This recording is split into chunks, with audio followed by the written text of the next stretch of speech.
അപ്പോൾ ഈ ഒരു കുട്ടി നമ്മളവിടെ പഠിക്കാൻ വന്നു, അല്ലെങ്കിൽ ഒരു ഇൻസ്റ്റിറ്റ്യൂട്ടിൽ ഇങ്ങനെ ഈ കരിയർ ഓറിയൻറ്റഡ് ആയിട്ട് വന്നു.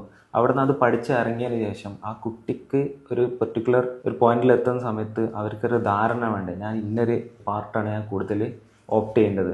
അറ്റ്ലീസ്റ്റ് അത് ഗൂഗിൾ ആഡ് ആയിരിക്കാം, സോഷ്യൽ മീഡിയ ആയിരിക്കാം, അല്ലെങ്കിൽ SEO ആയിരിക്കാം. ബട്ട് ഒരു കമ്പനിയിലേക്ക് അല്ലെങ്കിൽ ഒരു ഏജൻസിയിലേക്ക് അവർ വരുന്ന സമയത്ത്, അവിടെ എത്തുന്ന സമയത്ത് പലരും അത് സ്വിച്ച് ചെയ്യുന്നത് കാണാം. ചിലർ സോഷ്യൽ മീഡിയയിലായിരിക്കും കൂടുതൽ എക്സ്പെർട്ട് ആയിരുന്നു, പെട്ടെന്ന് അത് SEOയിലേക്ക് മാറുന്നത് കാണാം. പക്ഷേ എൻ്റെ ഒരു ഇൻസ്ട്രക്ഷൻ പ്രകാരം അവർക്ക് എല്ലാ ബേസിനെ കുറിച്ചുള്ള ഒരു അവയർനെസ് മസ്റ്റാണ്. അതല്ലെങ്കിൽ ഇൻ ഫ്യൂച്ചർ അവർ ചിലപ്പം അബ്രോഡിലേക്ക് ജോബ് ട്രൈ ചെയ്ത് പോകുന്ന സമയത്ത് ഞാൻ മനസ്സിലാക്കിയത് അവിടെ എല്ലാ കാറ്റഗറിനെ കുറിച്ചും ഒരു ബേസിക് അവയർനെസ് ഇല്ലെങ്കിൽ അവർക്ക് അവരുടെ ജോലി അത് ബാധിക്കും.